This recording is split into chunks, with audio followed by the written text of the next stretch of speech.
வணக்கம். ஸ்ரீ காளியம்மன் சரணம். ஸ்ரீ காளியம்மனை போட்டு நான் உங்கள் அன்பு ஜோதிடர் அன்பன் நண்பன் கார்த்திக் ராமன். நீ நம்ம நிகழ்ச்சியில பார்க்க போட்டு பாத்தீங்கன்னா இந்த ஆண்டு 2025 ஆண்டு வரக்கூடிய ராகு கேது பேச்சு பலன்கள் பார்க்க போறாங்க. அதாவது இந்த 2025 பாத்தீங்கன்னா 3 முக்கிய பேச்சுகள் இருக்குங்க. குரு பேச்சு ஆகிறார், ராகு கேதுக்கள் பேச்சு ஆகிறார், சனி பகவான் பேச்சு. அப்போ இந்த 2025 பாத்தீங்கன்னா 3 முக்கிய கிரகங்கள் பேச்சு இருக்கு. அந்த முக்கிய கிரகத்துல நம்ம இன்னைக்கு பார்க்க போறது பாத்தீங்கன்னா ராகு கேது பயிற்சி பலன்கள். இந்த ராகு கேது பயிற்சி பலன்கள்ல ராகுன்னா யாருங்க? இந்த ராகுங்கிறவர் யாருன்னு பாத்தீங்கன்னா யோகர்னு சொல்லுவோம். ஒருவருடைய ஜாதகத்துல எண்ணில் அடங்கா யோகங்களையும் அதிர்ஷ்டங்களையும் அள்ளி கொடுக்கக்கூடியவர் ராகு. ராகுவை போல கொடுக்க முடியாதுங்கிற ஐதீகம். அடுத்தபடி இந்த பக்கம் கேது. இந்த கேதுங்கிறது பாத்தீங்கன்னா எப்படி ஒரு பாம்பு தான் உடலை அப்படியே சுத்தி சுருக்கி வச்சுக்குதோ, நீ எல்லாம் பாருங்க, பாம்பு புற்றுக்குள்ள போனா அப்படியே உடம்பு அப்படியே சுத்தி அப்படியே சுருக்கி வச்சுக்கும். அது மாதிரி தன்னைத்தானே சுருக்கி கொள்ளக்கூடியது இந்த கேது பகவானுங்க. அதாவது எதா இருந்தாலும் எனக்கு வேண்டாம், எனக்கு இது செட் ஆகாது சொல்லிட்டு தன்னைத்தானே ஒரு தாழ்வு மனப்பான்மைக்குள்ள கொண்டு வந்து நம்மளை சுருக்கக்கூடிய கிரகம் பாத்தீங்கன்னா இந்த கேது பகவான். அதாவது தடைகளை அதிகமாக கொடுக்கக்கூடிய, கேதுவை போல கெடுக்க முடியாதுன்னு சொல்லக்கூடிய இந்த கேது பகவானுடைய பேச்சுங்க. இந்த ராகு கேதுக்கள் பாத்தீங்கன்னா பொதுவா இந்த ராகு பகவான் மீன ராசில கும்ப ராசிக்கு பயிற்சி ஆகிறாரு. இந்த பக்கம் கேது பகவான் பாத்தீங்கன்னா உங்களுக்கு கன்னி ராசி சிம்ம ராசிக்கு பயிற்சி ஆகி போறாருங்க. இவைகள் வக்ர கிரகங்கள் தான். எப்பவுமே ஆன்டி கிளாக் வைஸ்ல மூவ் ஆகிக்கிட்டே இருக்கு. இது ஃபுல் அண்ட் ஃபுல் வக்ர கிரகம் சொல்லக்கூடிய இருள் கிரகங்கள். மிக மிக சக்தி வாய்ந்த முதன்மையான சக்தி கிரகங்கிறது பாத்தீங்கன்னா கேது. அதற்கு அடுத்தபடியா வரக்கூடிய ராகு பகவானுங்க. இன்னைக்கு நம்ம சேனல் சப்ஸ்கிரைப் பண்ணாம வீடியோ பார்த்துக்கிட்டு இருக்கீங்க, இல்ல முதல் முறையா நம்ம சேனல் இப்ப வீடியோஸ் பார்த்துக்கிட்டு இருக்கீங்கன்னா உங்களுடைய விலை மதிப்பு இல்லாத அந்த பொண்ணான சப்ஸ்கிரைப் பண்ணி எனக்கு கிளிக் பண்ணுங்க. கூடவே பெல்லை கிளிக் பண்ணி வச்சுக்கோங்க. உங்களுக்கு கன்சல்டேஷன் வேணும் பிரியப்படுற நீங்க ஸ்கிரீன்ல நம்பர் கொடுத்துருக்கேன், எப்ப வேணா கால் பண்ணி அப்பாயின்மெண்ட் வாங்கிக்கோங்க. இப்ப வாங்க நம்ம ஒவ்வொரு ராசிக்கும் இந்த ராகு கேது பயிற்சி பண்ணி எப்படி நம்ம தெளிவா ஒரு பர்த் சார்ட் அமைப்புல பார்த்துட்டு வருங்க. சும்மா சொல்றதை விட நான் ஒரு ஜாதக கட்டம் போட்டு, ஏன்னா இல்ல ஏனைய கிரகமும் இருக்கும். இப்போ ராகு கேதுக்கள் பாவியாக இருந்தாலும் அவரை குரு பார்க்கும்போது அந்த பலன் மாறுபடும், சுபர் பார்க்கும்போது அந்த பலன் மாறுபடும். சோ அப்படி இருக்கும்போது அந்த பலனோட சேர்த்து முழுமையான ஒரு ராகு கேது பேச்சு பலன் நான் இந்த காணொலியில கொடுக்க ரெடியா இருக்கேன். இந்த வீடியோ ஸ்கிப் பண்ணா முழுசா பாரு. அதே மாதிரி உங்க நண்பர்கள், உறவினர்கள், உங்க சுற்றத்தினர் அனைவருக்கும் இந்த வீடியோ பகிர்ந்தளிங்க. வாங்க நம்ம இப்ப வீடியோக்குள்ள போகலாம். ராகு கேது பயிற்சி பலன்கள் தனுசு ராசி அன்பர்களுக்கு, குருவை ஆட்சி நாயனா கொண்ட தனுசு ராசி அன்பர்களுக்கு இது ராகு கேது பயிற்சி அப்படின்னு பாட்டு வருங்க. 1ஆம் பாவகம், 2ஆம் பாவகம், 3, 4, 5, 7, 8, 12. அதாவது குரு பகவானை ஆட்சி நாயனாக கொண்ட இந்த தனுசு ராசி அன்பர்களுக்கு இந்த ராகு கேது பயிற்சி 2025 எப்படி சார் இருக்க போகுதுன்னா, ஃபர்ஸ்ட் தனுசு. இந்த தனுசுனாவே குருவோட வீடுங்க. தனுசுனாவே குரு பகவான் குருவோட வீடு. அதே மாதிரி இந்த தனுசுக்கு ஒரு பிளஸ் பாயிண்ட் சொல்றேன் பாருங்க. குரு பகவான் என்ன பண்ண போற, 7ஆம் இடத்துல இருந்து உங்க ராசியை அவர் பார்க்க போறார். ராசிநாதன் தன் ராசியை 7ஆம் பாதையில பார்க்க போகும்போது எதையும் சாதிக்கின்ற வல்லமையை உங்களுக்கு இயற்கையா இந்த குரு கொடுக்கிறார். புரியுதா? சர்ப கிரகங்களுக்கு முன்னாடி இந்த குரு என்ன பண்றாருன்னா தன் பார்வை எங்க கொடுத்துறாரு, 7ஆம் இடத்தை கொடுத்துறாரு. சார் சனி என்ன 10ஆம் பாரு சனி பாக்குற சார்னா யார் பார்த்தா என்னங்க, சனி உட்கார்ந்து இருக்கதே குருவோட வீட்டுலங்க. அந்த குரு உங்களை தன் வீட்டை பார்க்க போறார். அப்போ வலு ஃபர்ஸ்ட் பாயிண்ட் என்னன்னா உங்களுக்கு வலு. இதுவரைக்கும் உங்களுக்கு இருந்த துன்பங்கள், துயரங்கள், உங்கள் மேல் இருக்கக்கூடிய கரைகள் அனைத்தையும் குரு பகவான் களைய போகிறார். ஃபர்ஸ்ட் நல்ல செய்தி. அடுத்த ராகு கேது பேச்சுல ராகு எங்க சார் அமரார், கேது எங்க சார் அமரார்? ராகு பார்த்தா 4ஆம் இடத்துல இருந்து 3ஆம் இடத்துல ராகும், உங்களுக்கு கேது பகவான் பாத்தீங்கன்னா 10ஆம் இடத்துல இருந்து உங்களுக்கு 9ஆம் இடத்துல கேது பகவான் வர்றாரு. 4ஆம் இடத்துல இருந்த ராகு கடந்த சில ஆண்டு காலமா எக்கச்சக்கமான அவப்பேருங்க. ஃபர்ஸ்ட் அசிங்கம் அவப்பேரை கொடுத்தார். 4ஆம் இடத்துல இருந்த ராகு அசிங்கம் அவப்பேர். என்னன்னாலும் கெட்ட வார்த்தை வாங்கலையோ அத்தனை கெட்ட வார்த்தையும் வாங்கியிருப்பீங்க. யாராச்சும் ஒருத்தங்க அசிங்கப்படுத்திட்டு போயிருப்பாங்க, குறிப்பா இருந்திருக்கும். 2வது தரக்குறைவான வார்த்தைகள், வார்த்தை பிரயோகங்கள், அதை கேட்கறது, உங்களை அசிங்கப்படுத்துறது எல்லாத்தையும் கடந்து இப்ப அப்பாடா நான் பெருமூச்சு விடுறேன்ப்பா சாமிங்கிற மாதிரி 3ஆம் இடத்துக்கு வர்றாரு ராகு. முயற்சிகள் ஸ்தானத்துக்கு வரக்கூடிய ராகு என்ன சார் பண்ண போறாருன்னா, இது 3ங்கிறது உபஜயஸ்தானம். இல்லையா? உங்களுடைய வெற்றி, நீங்க என்ன பண்ண போறீங்க, உங்களுடைய மனசை குறிக்கக்கூடியது போல இந்த 3ஆம் இடங்க. அப்போ வெற்றியை குறிக்கக்கூடிய ஸ்தானங்கள், முயற்சி ஸ்தானங்கள்ல ராகு சர்ப்பம் வந்து அமரும் போது எப்படி சார் இருக்குன்னா, ராகுனா என்னங்க? வேகம், அதிர்ஷ்டம். ஃபர்ஸ்ட் வேகம் தான், அடுத்துதான் அதிர்ஷ்டம்லாம். ஸ்பீடு, சரசரசரம் பாம்பு சரன்னு முந்திப்போம். அப்போ அது மாதிரி வேகத்தை கொடுக்கக்கூடியவன் வந்து முயற்சி சார்ந்த அமர்றான்னா உங்களோட முயற்சிகள் அதிக தீவிரமாக இருக்கும். ராகுங்கிறது பாத்தீங்கன்னா அவரோட எண்ணங்கள் பார்த்தீங்கன்னா ஒரு பிரம்மாண்டமா இருக்கும், பிரம்மாண்டத்தை கொடுக்கக்கூடியவர். இப்போ ஒரு சின்ன குழந்தை வந்து நடவண்டியில போகணும்னு ஆசைப்பட்டா ஓகே, அதே சின்ன குழந்தை நான் ஃபிளைட்ல போகணும், ஃபிளைட்டை ஓட்டணும்னு ஆசைப்படுறது பிரம்மாண்டம் இல்லையா? வியக்கத்தக்கக்கூடியது. அந்த வியக்கத்தக்கக்கூடிய அந்த பிரம்மாண்டத்தை கொடுக்கக்கூடிய ராகு பகவான் உங்களோட முயற்சி ஸ்தானத்துல வந்து அமரும் போது பாத்தீங்கன்னா, முயற்சி தெய்வமே இது நடக்காதுப்பா, இது வந்து இவனுக்கு கிடைக்காதுப்பா, ஆனா தெய்வமே விட்ட பிறகும் ஒருவனது முயற்சி try try try try again முயன்றான், முயற்சி பண்ண பல தோழிகளுக்கு பிறகு ஜெயிச்சிடறான்.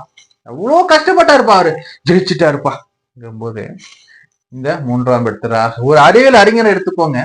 ஒரு அறிவியலை கண்டுபிடிக்கும் போது ஒரு பல்பு கண்டுபிடிக்கிறாங்கன்னா எவ்வளவு கஷ்டப்பட்டிருப்பாங்க, எவ்வளவு தோழிகள் இருக்கும், எவ்வளவு அசியங்கள் இருக்கும். புரியுதா? எடுத்தோன்னு எல்லாரும் பாயிட மாட்டாங்க. அந்த பல்புக்கு நீ என்னப்பா நீ இது மாதிரி எவ்வளவு அசியத்தெல்லாம் அவர் தாண்டி அந்த பல்பை கண்டுபிடிச்சிருக்காங்க போது எவ்வளவு பெரிய கண்டுபிடிப்பு, எவ்வளவு பெரிய முயற்சிகள். அது மாதிரி பிரம்மாண்டமான முயற்சியை கொடுக்கக்கூடிய இடம் இந்த 3ஆம் இடம். இங்க வந்து ராகு அமராருன்னா முயற்சி பண்ணணுங்க. ஃபர்ஸ்ட் ஆஃப் ஆல் முயற்சி. முயன்றால் முடியாதது எதுவும் இல்லை. அது எதாக இருந்தாலும் சரி. தனுசு ராசிக்காரங்க எல்லாருக்குமே நான் சொல்லக்கூடியது என்னன்னா, உங்களிடம் இருக்கக்கூடிய அந்த சோர்வத்துக்கு போடுங்க, சோம்பலத்துக்கு ஓரங்கட்டுக்க. சோம்பல் இருக்குங்க, ஏன்னா சனி பகவான் உங்களை பார்த்துக்கிட்டு இருக்காருங்க. கண்டிப்பா உடல்ல சோர்வு இருக்குங்க. தூங்குனா போதும்னு நினைப்பீங்க, இன்னும் தூங்கிட்டே இருக்கலாம்னு நினைப்பீங்க. என்னப்பா இன்னைக்கு போனோம் நாளைக்கு பண்ணிக்கலாமேங்கிற எண்ணங்கள் கூட வரும். ஏன்னா சனி பார்க்கிறாரு இல்லையா? மந்தன் பார்க்கும்போது புரியுதா? குரு பார்த்தா கோடி பாவம் விமோச்சனம், சனி பார்த்தா சர்வநாசம். புரியுதுங்களா? சோ அப்போ சனி பார்க்கிறார், குருவும் பார்க்க போறார். புரியுதா? ராகு உங்களுக்கு முயற்சிக்கு பண்ண ரெடியா இருக்கார். இந்த ராகு 3ல அமர்ந்த பிறகு எதை நோக்கி நீங்க பிரயாணம் பண்றீங்களோ உங்களுக்கு வெற்றிங்க. ஒரு அரசனை எடுத்துக்கோங்க, ஒரு மகா பெரிய அரசனா எடுத்துக்கோங்க. அவரும் சின்ன பிள்ளை பாலுக்கு அழுகின்ற ஒரு குழந்தை தான், பாலுக்காக அழுத ஒரு குழந்தை தான். புரியுதா? அந்த நாட்டத்தை ஆண்ட ஒரு வீரன், மகா பெரிய அரசன் கூட சின்ன பாலுக்கு அழுத வீரன் தான். புரியுதா? அவரும் கல் தடிக்கு கீழே விழுந்த சின்ன பிள்ளைதான். அவருக்குள்ள அந்த என்னால் முடியும், நான் மாவீரன் நினைச்ச வாசி அவர் மாவீரன் ஆனார். நான் மாமன்னன் ஆகணும் நினைச்சு மாமன்னன் ஆனார். அது மாதிரி இந்த காலகட்டத்தில் உங்களுடைய இலக்கு என்னவோ, மிகப்பெரிய கோடீஸ்வரன் ஆகணும், மிகப்பெரிய செல்வந்தன் ஆகணும், நான் இந்த ஜாப் அப்ளை பண்ணணும், நான் இந்த போஸ்டிங் போகணும், நான் இந்த வேலையை வாங்கணும், நீங்க என்ன மனசு நினைச்சு அதுக்காக நீங்க செயல்பட்டாலும் இந்த ராகு கேது உங்களுக்கு நல்லதை கொடுப்பாருங்க. ராகு உங்களுக்கு நல்லதை கொடுப்பாருங்க. சார் இந்த ராகுக்கு இன்னும் நான் பவர் எப்படி சார் நான் பூஸ்ட் பண்றதுன்னா, ராகுக்கு ஒண்ணும் இல்லைங்க, சர்பாலயத்துல போயிட்டு அவருக்கு வந்து பால் வாங்கி கொடுத்தீங்கன்னா போதும். பால் அபிஷேகம் பண்ணுங்க. ஃபர்ஸ்ட் நான் என்ன சொல்றேன்னா, திருநாகேஸ்வரம் தான் ஃபர்ஸ்ட் ஆஃப் ஆல் நம்ம சர்வீசன் பண்ணக்கூடிய திருநாகேஸ்வரம். ராகுகேது பேச்சு திருநாகேஸ்வரம் போங்க, உங்க திருக்கரங்களால பால் வாங்கி கொடுங்க, நிறைஞ்ச பால் வாங்கி கொடுங்க. பால் வாங்கி கொடுத்து ராகுகால வேலையில பால் அபிஷேகத்தை கண் குளிர பாருங்க. புரியுதா? உங்க மனசுல என்னென்ன இருக்கோ அத்தனை ராகு பகவான்கிட்ட கேளுங்க. ஏன்னா 3ல வரக்கூடிய ராகு உங்களுக்கு செஞ்சு தருவார். புரியுதா? இந்த ராகுகேது தொடக்கத்திலேயே அந்த பாலாபிஷேகம் பண்ணி நீங்க என்ன பண்ணுங்க, அந்த பகவானை சாந்தம் பண்ணிக்கோ, இன்னும் எனக்கு கொடுங்க. அடுத்து இன்னொரு பரிகாரம் சொல்றோம் பாருங்க. இது வந்து பாத்தீங்கன்னா பூவனூர்னு சொல்லக்கூடிய ஒரு ஆலயம். இந்த பூவனூர்ல வந்து பாத்தீங்கன்னா திரு சாமுண்டீஸ்வரி அம்மன் இருக்காங்க, சதுரங்க வல்லபநாதர் ஆலயம். இந்த பூவனூர் வந்து பாத்தீங்கன்னா உங்களுக்கு மன்னார்குடி டு கும்பகோணம் பஸ் ரூட்ல வரும். பஸ் பாயிண்டே இருக்கு, பூவனூர்னு சொன்னாவே அங்க நீங்க இறங்கிக்கலாம். அங்க வந்து பாத்தீங்கன்னா அந்த பஸ் ஸ்டாண்ட்ல இறங்கினாலே இந்த அம்பாவோட சன்னதி ஆலயம் தெரியும். அங்க போயிட்டு இந்த அம்பாவை வந்து உங்களோட பெயர் ராசி நட்சத்திரம் சொல்லி அர்ச்சனை பண்றதோட மட்டும் இல்லாம இந்த அம்பாளுக்கு என்ன பண்ணுங்க, எலுமிச்சை பழம் வச்சு அர்ச்சனை பண்ணிக்கிட்டு போங்க. இப்படிதான் எலுமிச்சை மணி கொடுப்பாங்க. அந்த ஒரு கனி பத்தாது, 3 கனியா வாங்கிக்கோங்க. 3 கனி வச்சு 3 எலுமிச்சை பழம் வச்சு அந்த அம்பாவை அர்ச்சனை எடுத்துட்டு போங்க. எடுத்துட்டு போயிட்டு ஒண்ணு நீங்க தொழில் பண்ற இடத்துல வச்சுக்கோங்க, இன்னொன்னு வந்து நீங்க வந்து உங்களோட பூஜையில வச்சுக்கோங்க, இன்னொன்னு உங்க வீட்டு நிலவாசல கட்டி விட்டுருங்க. வெள்ளை செவ்வாய்ங்க சாம்பிராணி போடுங்க. இந்த 3ஆம் இடத்துல இருக்கக்கூடிய ராகுங்கிறது வந்து பாத்தீங்கன்னா நிறைஞ்ச செல்வத்தை கொடுப்பாருங்க. இந்த சாமுண்டீஸ்வரி அம்மன்கிறவங்க பாத்தீங்கன்னா உங்களுக்கு இந்த ராகு கேதுகளுக்கு சரியான உங்களுக்கு வந்து பலனை பூஸ்டர் பண்ணி கொடுக்கறது ரொம்ப ரொம்ப சக்தி உள்ளது. திரு சாமுண்டீஸ்வரி அம்மன் ஆலய நேம் வந்து சதுரங்க வல்லபநாதர் ஆலயம், பூவனூர், திருவாரூர் மாவட்டம். உங்களுக்கு Kumbakonam to Mannargudi bus route. ஓகேங்களா? சரி, இந்த ராகு இவ்வளவு உங்களுக்கு பண்ணுவான்னு சொல்லியாச்சு. பட் இதுலயும் ஒரு நெகட்டிவ் இருக்கும்ல. என்ன சார் நெகட்டிவ் இருக்க போகுதுன்னா, இது 3ஆம் காரகம் என்ன? சகோதரன் இல்லையா? அப்ப உயிருக்காரதும் சகோதரன் வகையில் இந்த ராகு அமர்வு கொஞ்சம் ஒரு சில பிரச்சனை கொடுக்கும் இல்லையா?